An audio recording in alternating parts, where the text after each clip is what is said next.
Me again. Hope you're enjoying them. Just before I start, if anybody would like to send in comments to me, how they think these videos are, or what I could do better, or even if you want to get in touch with me, please do so in the comments or send me a message on my YouTube channel. Right, I'm going to talk about feelings matter. I'm going to set a scenario here.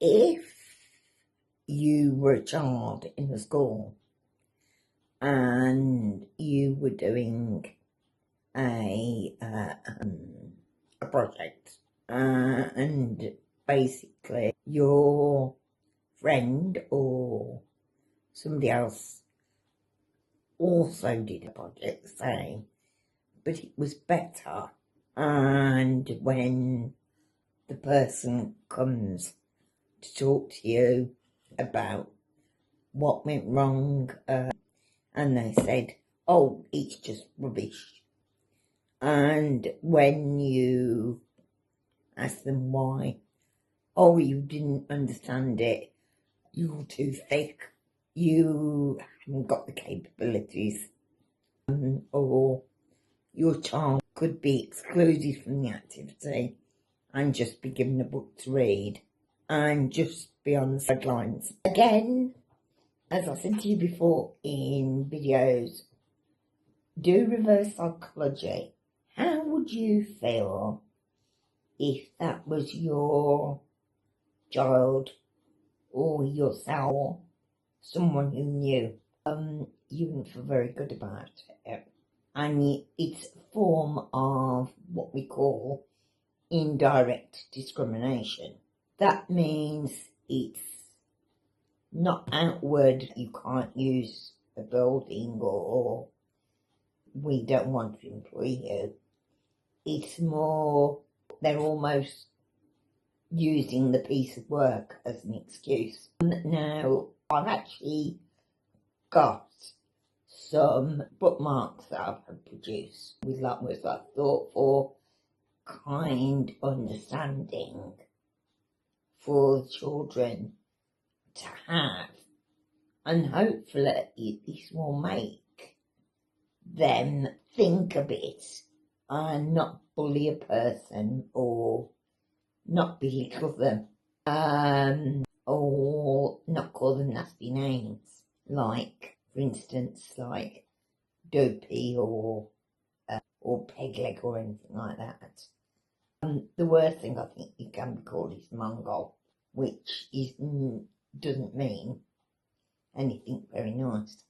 I think if the schools would give them the understanding that they are the same as the counterparts and do the mixing, if they do group activities, make sure that you have a person that's not so able, i.e. wheelchair or speech or whatever, in their group and give everyone a chance to speak. Again, I'm also a Brownie helper, leader in training, and this is what we tend to do when we're doing group activity in Brownies.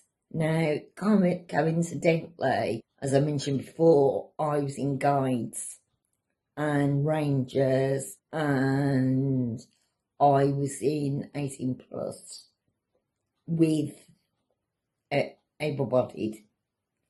Well, we did have a couple of disabled, and it makes people think, oh, we want to be treated the same as you.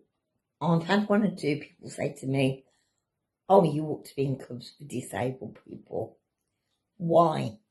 It is very, very galling for someone if you go on holiday and the only person that you can talk to, or the only people, are the volunteers or the helpers, because everybody has speech impediments or mental usage, and basically that can also get into your psyche, and it can make you very depressed as well. One thing I will say about going back to the adults here, when I was younger and I had carers, I had dresses that did up like a coat, and they were old fashioned, but they were okay. And I had also polycystic ovaries, which meant I had facial hair. And I had a carer that actually said to me how old fashioned my dresses were, and not in a nice way either. And she also said I wouldn't get a boyfriend because of my hair. I actually had to mention it to the office, and she was disciplined and taken off me. Those people, sort of people, shouldn't do their jobs.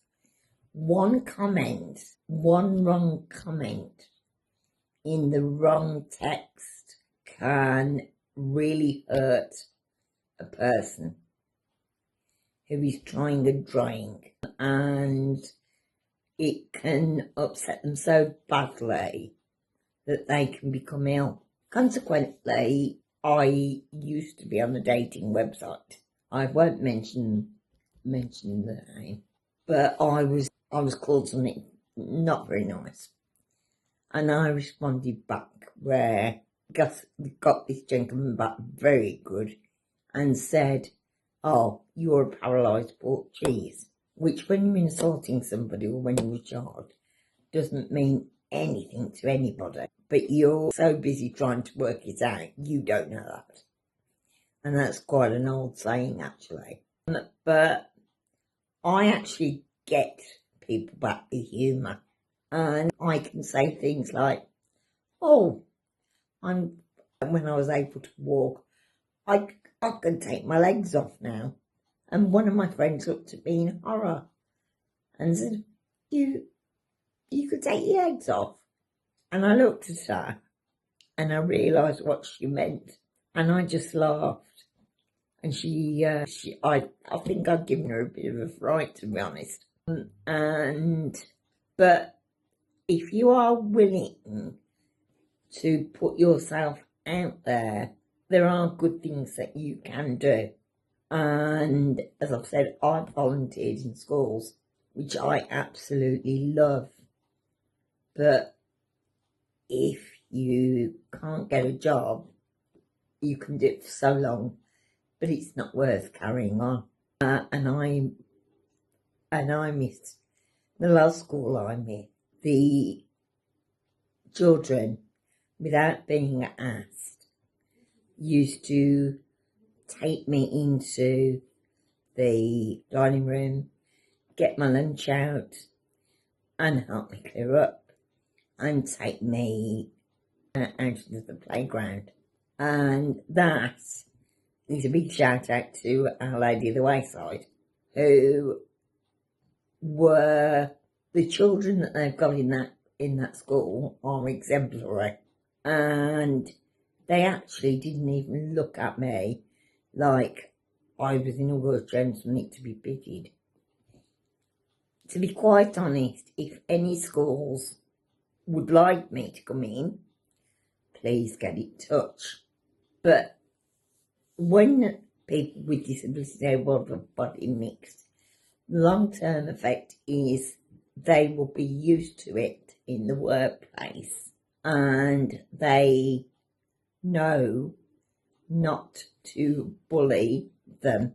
Before I finish, my message to particularly older children is think before you speak, because you may seriously upset someone.